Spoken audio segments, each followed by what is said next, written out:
رات کا وقت تھا۔ ناجی اپنے کمرے میں اپنے 2 معتمد جونیئر کمانڈروں کے ساتھ بیٹھا شراب پی رہا تھا۔ 2 ناچنے والیاں سازوں کی ہلکی ہلکی موسیقی پر مستی میں آئی ہوئی ٹانگوں کی طرح مسحور کن اداؤں سے رقص کر رہی تھیں۔ ان کے پاؤں میں گھنگرو نہیں تھے، ان کے جسموں پر کپڑے صرف اسی قدر تھے کہ ان کے سطر ڈھکے ہوئے تھے۔ اس رقص میں خمار کا تاثر تھا۔ دربان اندر آیا اور ناجی کے کان میں کچھ کہا۔ ناجی جب شراب اور رقص میں محو ہوتا تھا تو کوئی مخل ہونے کی جرأت نہیں کر سکتا تھا۔ صرف دربان کو معلوم تھا کہ وہ کون سا ضروری کام ہے جس کی خاطر ناجی عیش و طرب کی محفل سے اٹھا کرتا تھا، ورنہ وہ اندر آنے کی جرأت نہ کرتا۔ اس کی بات سنتے ہی ناجی باہر نکل گیا اور دربان اسے دوسرے کمرے میں لے گیا۔ وہاں سوڈانی لباس میں ملبوس ایک ادھیڑ عمر کا آدمی بیٹھا تھا۔ اس کے ساتھ ایک جوان لڑکی تھی۔ ناجی کو دیکھ کر وہ اٹھی۔ ناجی اس کے چہرے اور قد کاٹ کی دلکشی دیکھ کر ٹھٹک گیا۔ وہ عورتوں کا شکاری تھا۔ اسے عورتیں صرف اپنی عیاشی کے لیے درکار نہیں ہوتی تھیں، ان سے وہ اور بھی کئی کام لیا کرتا تھا، جن میں ایک کام یہ تھا کہ وہ نہایت خوبصورت اور عیار لڑکیوں کے ذریعے بڑے بڑے افسروں کو اپنی مٹھی میں رکھا کرتا تھا، اور ایک کام یہ بھی تھا کہ وہ انہیں امیروں اور وزیروں کو بلیک میل کرنے کے لیے استعمال کرتا تھا، اور ان سے وہ جاسوسی بھی کراتا تھا۔ جس طرح قصاب جانور کو دیکھ کر بتا دیا کرتا ہے کہ اس کا گوشت کتنا ہے، اسی طرح ناجی لڑکی کو دیکھ کر اندازہ کر لیا کرتا تھا کہ یہ کس کام کے لیے موزوں ہے۔ لڑکیوں کے بیوپاری اکثر ناجی کے پاس مال لاتے رہتے تھے۔ یہ آدمی بھی ایسی ہی بیوپاریوں میں سے لگتا تھا۔ لڑکی کے متعلق اس نے بتایا کہ تجربہ کار ہے، ناچ بھی سکتی ہے اور پتھر کو زبان کے میٹھے زہر سے پانی میں تبدیل کر سکتی ہے۔ ناجی نے اس کا تفصیلی انٹرویو لیا۔ وہ اس فن کا ماہر تھا۔ اس کے متعلق اس نے لڑکی کا امتحان لیا اور اس نے یہ رائے قائم کی کہ جس کام کے لیے وہ ایک اور لڑکی کو تیار کر رہا تھا، اس کے لیے یہ لڑکی تھوڑی ہی ٹریننگ کے بعد موزوں ہو سکتی ہے۔ سودا طے ہو گیا۔ بیوپاری قیمت وصول کر کے چلا گیا۔ ناجی لڑکی کو اس کمرے میں لے گیا جہاں اس کے ساتھی رقص اور شراب سے دل بہلا رہے تھے۔ اس نے لڑکی کو ناچنے کے لیے کہا۔ لڑکی نے جب چگا اتار کر جسم کو 2 ہی بل دیے تو ناجی اور اس کے ساتھی تڑپ اٹھے۔ پہلی دونوں ناچنے والیوں کے رنگ پیلے پڑ گئے۔ اس نئی لڑکی کے سامنے ان کی قدر و قیمت کم ہو گئی۔ ناجی نے اس وقت محفل برخاست کر دی اور اس لڑکی کو اپنے پاس بٹھا کر سب کو باہر نکال دیا۔ لڑکی سے نام پوچھا تو اس نے زکوئی بتایا۔ ناجی نے اسے کہا، زکوئی، تمہیں یہاں لانے والے نے بتایا تھا کہ تم پتھر کو پانی میں تبدیل کر سکتی ہو۔ میں تمہارا یہ کمال دیکھنا چاہتا ہوں۔ وہ پتھر کون ہے؟ زکوئی نے پوچھا۔ نیا امیر مصر، ناجی نے جواب دیا۔ وہ سالار اعظم بھی ہے۔ صلاح الدین ایوبی؟ زکوئی نے پوچھا۔ ہاں، صلاح الدین ایوبی، ناجی نے کہا۔ اگر تم اسے پانی میں تبدیل کر دو تو اس کے وزن جتنا سونا تمہارے قدموں میں رکھ دوں گا۔ وہ شراب تو پیتا ہوگا؟ نہیں، ناجی نے جواب دیا۔ شراب، عورت، ناچ گانے اور تفریح سے وہ اتنی ہی نفرت کرتا ہے جتنی ہر مسلمان خنزیر سے کرتا ہے۔ میں نے سنا تھا کہ آپ کے پاس لڑکیوں کا ایسا طلسم ہے جو نیل کی روانی کو روک لیتا ہے۔ زکوئی نے کہا۔ کیا وہ طلسم بیکار ہو گیا ہے؟ میں نے ابھی آزمایا نہیں، ناجی نے کہا۔ تم یہ کام کر سکتی ہو۔ میں صلاح الدین ایوبی کی عادتوں کے متعلق تمہیں کچھ بتاؤں گا۔ کیا آپ اسے زہر دینا چاہتے ہیں؟ زکوئی نے پوچھا۔ ابھی نہیں، ناجی نے جواب دیا۔ میری اس کے ساتھ کوئی دشمنی نہیں، میں صرف یہ چاہتا ہوں کہ وہ ایک بار کسی تم جیسی لڑکی کے جال میں پھنس جائے، پھر میں اسے اپنے پاس بٹھا کر شراب پلاؤں۔ اگر اسے قتل کرنا مقصود ہوتا تو یہ کام میں حشیشین سے نہایت آسانی سے کرا سکتا تھا۔ یعنی آپ اس کے ساتھ دشمنی نہیں، دوستی کرنا چاہتے ہیں، زکوئی نے کہا۔ اتنا برجستہ جملہ سن کر ناجی چند لمحے لڑکی کو دیکھتا رہا۔ وہ اس کی توقع سے زیادہ ذہین تھی۔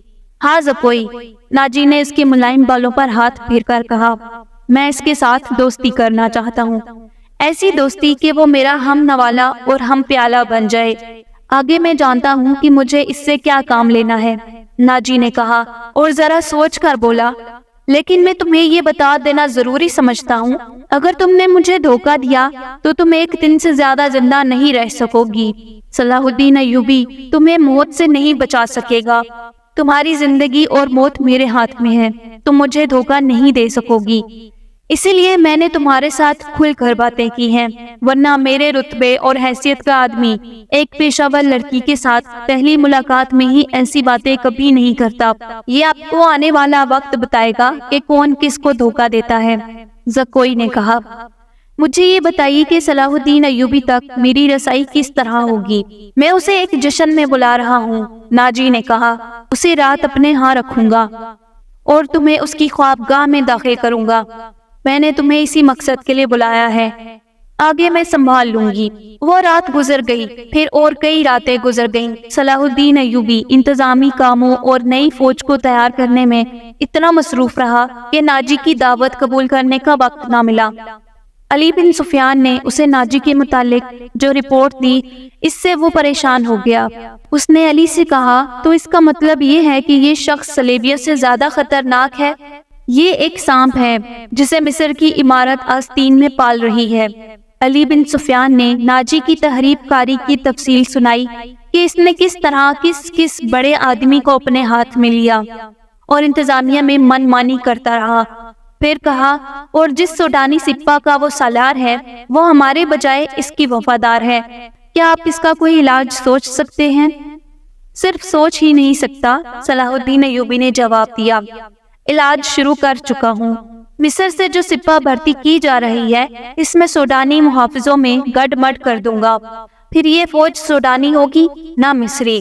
ناجی کی یہ طاقت بکھر کر ہماری فوج میں جذب ہو جائے گی۔ ناجی کو میں اس کے صحیح ٹھکانے پر لے آؤں گا، اور میں یہ وثوق سے کہہ سکتا ہوں کہ اس نے صلیبیوں کے ساتھ بھی گٹھ جوڑ کر رکھا ہے۔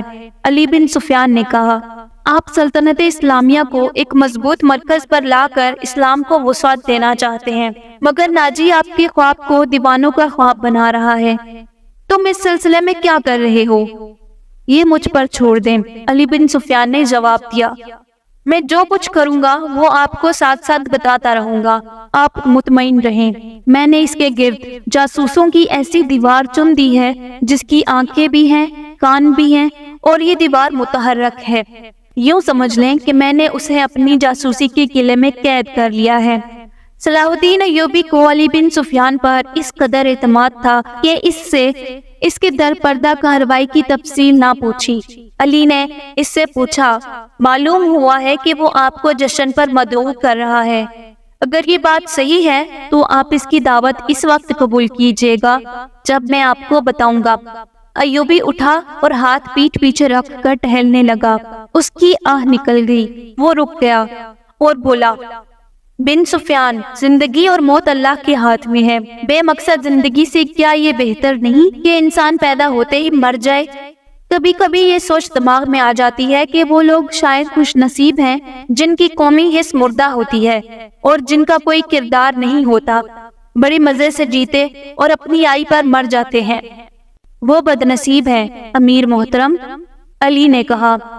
ہاں بن سفیان، صلاح الدین ایوبی نے کہا، میں جب انہیں خوش نصیب کہتا ہوں تو یہی بات معلوم نہیں کون میرے کان میں کہہ دیتا ہے جو تم نے کہی، مگر سوچتا ہوں کہ ہم نے تاریخ کا دھارا اس موڑ پر نہ بدلا تو ملت اسلامیہ بکھر کر وادیوں، جنگلوں اور صحراؤں میں کھو جائے گی۔ ملت کی خلافت 3 حصوں میں بٹ گئی ہے، امیر منمانی کر رہے ہیں اور صلیبیوں کے آلائے کار بنتے جا رہے ہیں۔ مجھے یہ ڈر بھی محسوس ہونے لگا ہے کہ مسلمان اگر زندہ رہے تو وہ ہمیشہ صلیبیوں کے غلام اور آلائے کار رہیں گے۔ وہ اسی پر خوش رہیں گے کہ زندہ ہیں، مگر قوم کی حیثیت سے وہ مردہ ہوں گے۔ ذرا نقشہ دیکھو علی، آدھی صدی میں دیکھو ہماری سلطنت کا نقشہ کتنا سکڑ گیا ہے۔ وہ خاموش ہو گیا، سر جھکائے ٹہلنے لگا، پھر رک گیا اور سر کو جھٹک کر علی بن سفیان کو دیکھا، کہنے لگا، جب تباہی اپنے اندر ہی سے اٹھے تو اسے روکنا محال ہو جاتا ہے۔ اگر ہماری خلافت اور عمارتوں کا یہی حال رہا تو صلیبیوں کو ہم پر حملہ کرنے کی ضرورت پیش نہیں آئے گی۔ وہ آگ جس میں ہم اپنا ایمان، اپنا کردار اور اپنی قومیت جلا رہے ہیں، اس میں صلیبی آہستہ آہستہ تیل ڈالتے رہیں گے۔ ان کی سازشیں ہمیں آپس میں لڑاتی رہیں گی۔ میں شاید اپنا عزم پورا نہ کر سکوں، میں شاید صلیبیوں سے شکست بھی کھا جاؤں، لیکن میں قوم کے نام پر ایک وصیت چھوڑنا چاہتا ہوں۔ وہ یہ ہے کہ کسی غیر مسلم پر کبھی بھروسہ نہ کرنا۔ ان کے خلاف لڑنا ہے تو لڑ کر مر جانا۔ کسی غیر مسلم کے ہاتھ کبھی سمجھوتا اور کوئی معاہدہ نہ کرنا۔ آپ کا لہجہ بتا رہا ہے جیسے آپ اپنے عزم سے مایوس ہو چکے ہیں، علی بن سفیان نے کہا۔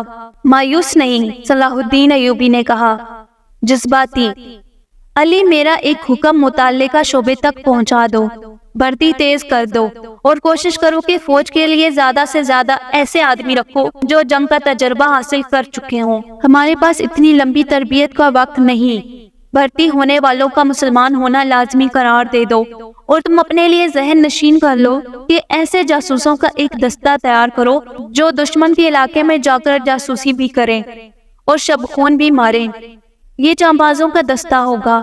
انہیں خصوصی تربیت دو، ان میں یہ صفات پیدا کر دو کہ اونٹ کی طرح زیادہ سے زیادہ عرصہ پیاس برداشت کر سکیں، ان کی نظریں عقاب کی طرح تیز ہوں، ان میں صحرائی لومڑی کی مکاری ہو، اور وہ دشمن پر چیتے کی طرح جپٹنے کی مہارت، دلیری اور طاقت کے مالک ہوں۔ ان میں شراب، حشیش وغیرہ کی عادت نہ ہو، اور عورت کے لیے وہ برف کی طرح یخ ہوں۔ بھرتی تیز کرا دو بن سفیان، اور یاد رکھو، میں ہجوم کا قائل نہیں، مجھے لڑنے والوں کی ضرورت ہے، خواہ تعداد تھوڑی ہو، ان میں قومی جذبہ ہو اور وہ میرے عزم کو سمجھتے ہوں، کسی کے دل میں یہ شبہ نہ ہو کہ اسے کیوں لڑایا جا رہا ہے۔